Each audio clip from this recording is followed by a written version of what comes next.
Christopher Nolan's latest film, Oppenheimer, is being called one of the most important movies of this century, so I decided I was going to recreate it in Minecraft. But before we do that, we need to go watch the film.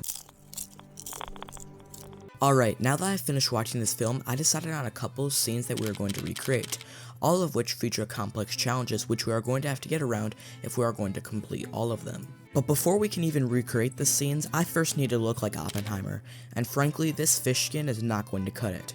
So I went on a couple Minecraft skin websites and got this. Then I put the fish head on the skin and got the finished skin.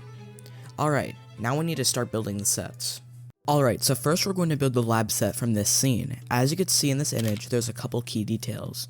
There's the bomb in the center area surrounded in 3 people.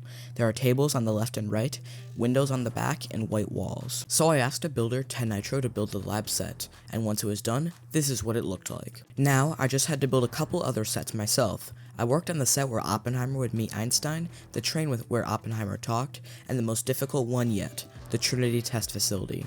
This room would seem easy to build in theory, most of it is out of focus after all, but the details in this room were nearly impossible to replicate in Minecraft, especially these circular windows. Minecraft is famously known as a block game. How was I going to make a circular window like this? I tried using stairs, glass, and many other things to simulate this, and every one didn't look anything close to the original image. However, using some invisible item frames and images on maps, I was able to simulate what the circular window looked like. Then I started building up the rest of the room and encountered yet another problem. The light on Oppenheimer's face when the explosion happens was going to be very difficult to make look good, and it wouldn't even be toggleable, so I decided I was going to split the scene up into 2 different parts and then combine them in editing. After doing a bit of experimenting, I figured out that glow item frames with white maps on them almost give off the same effect as the white light from the explosion, so I copied and pasted the set somewhere else and began making a setup. And that still wasn't even the biggest problem with this scene. I was going to have to make these goggles. I tried a lot of different designs for these goggles, but most of them just didn't look good at all, so I ended up using this design as it was probably the best looking. Then I just put the goggles on the fish and exported the skin. Now it was time to start filming.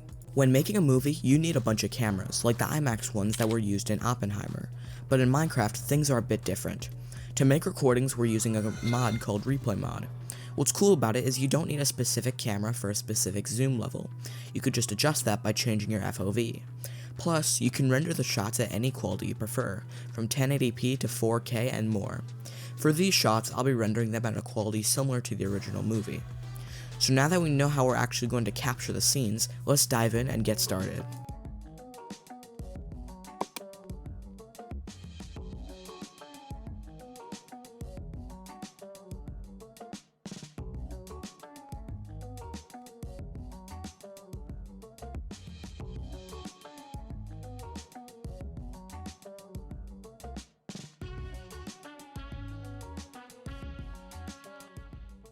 Once we finished recording all the scenes, I started opening the replay files and setting up the camera angles to be the exact same as the original shots. Using replay mod with shaders is one of the best ways to get cinematic shots, and with color grading it's incredibly useful, but I will talk about that more later. Then I exported the shots in 4K, and after an hour all the shots were done. Now it was time to edit the scenes together and color grade. I put the clips into my editing software and then took some screenshots of the original scenes. Then I used a tool called color matching to make the color grade similar to the original scene. It definitely isn't perfect, but it was good enough for the recreation. Then it was time to add the cinematic bars to the top and bottom and add some extra things where needed. And then after all of this is the final recreation.